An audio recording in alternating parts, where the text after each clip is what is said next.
series, a gouache tutorial specifically designed for beginners. I plan to release one tutorial per month.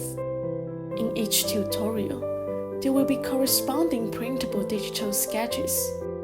For this video, you can find the link for the digital sketch in the description. After downloading, you can print it on paper weighing 150 grams or more, and then you can start to paint with me. I hope this helps you overcome some drafting difficulties, letting you fully enjoy the pleasure of painting without hesitation or fear. However, creating tutorials is a time-consuming process, and it's quite stressful for an independent content creator. I'm uncertain about how long I can keep it up. So, if you enjoy my videos, please remember to like, comment, or share them with your friends. Every encouragement and interaction means a lot to me. I read every comment and use it to identify your needs for future tutorials. Just like this one. Many people asked how to improve or practice coloring. Today, I'm sharing some tips with you.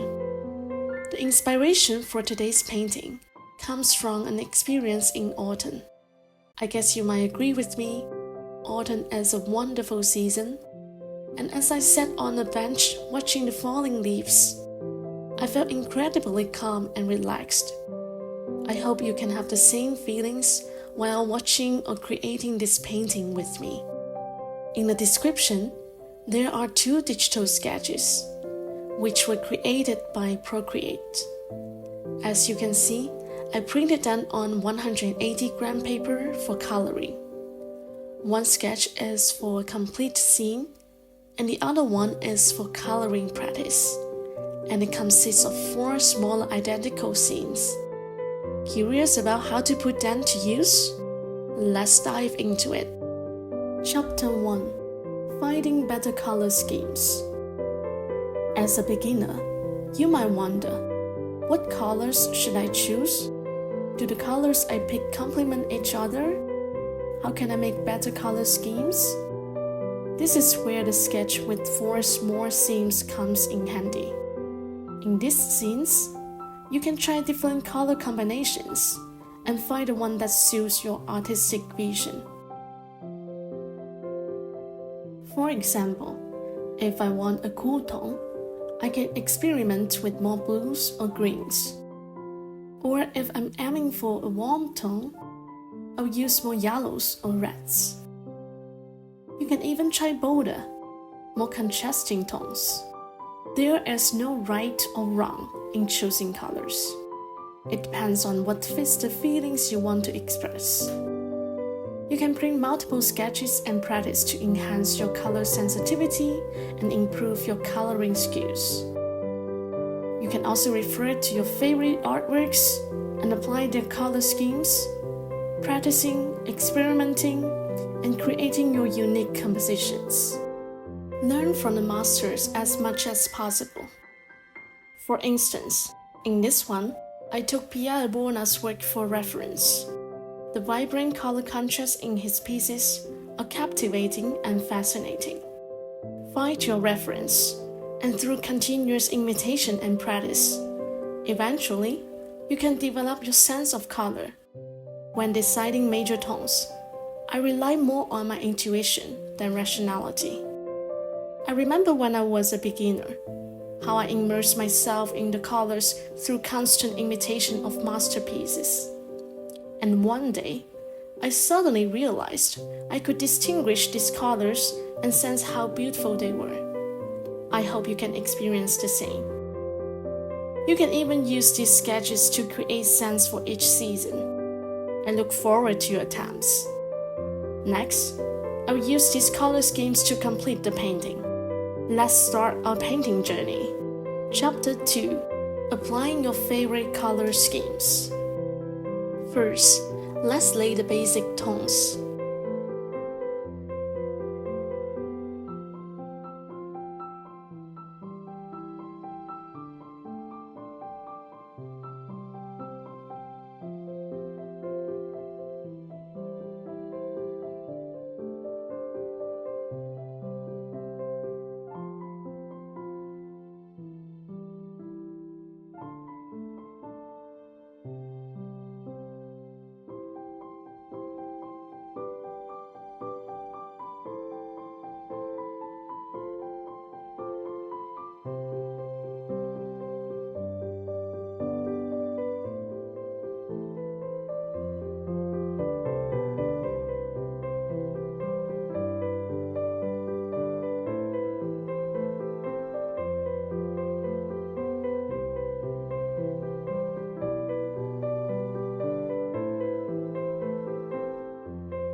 Returning to rational thinking, let's decide the primary and secondary elements of this painting. Unlike the vertical composition of the previous tutorial, this one doesn't have a clear distinction between foreground, middle ground, and the background. Let's focus on the character in the scene and the branches above. These elements will be detailed. The rest can be more relaxed, just to create contrast and spatial depth, like adjusting a camera lens, where the focus area is sharp, while the rest is slightly blurred. Next, focus on detailing the character and the front branches. For these branches, I will choose some to draw the shape of leaves, adding details. In terms of color, I will use higher saturation or brightness to create distance between the main elements and the background.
When sketching the distant branches and elements, the strokes can be relatively simple, but make sure to distinguish the foreground and background. For more distant branches, I will use different colors to set them apart.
clusters in the background need lower saturation of brightness to create a contrast with the foreground.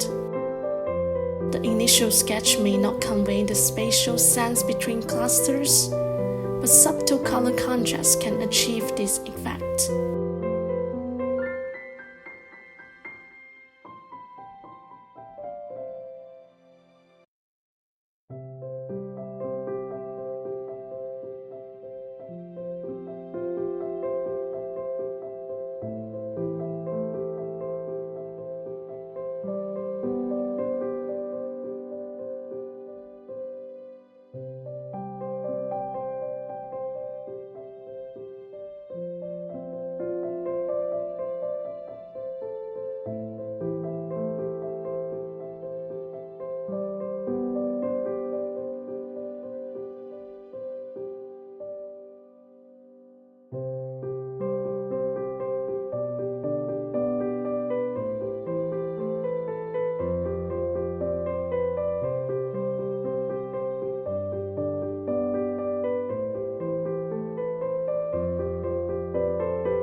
Finally, you can adjust overall details like some light and light spots on the ground, adding fallen leaves to enrich the scene.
Now, our painting is complete. How do you feel? I'll create a dedicated playlist for tutorial videos, making it easy for you to find them later on. Thank you for watching. If you have any questions or suggestions, please leave a comment below. See you next time.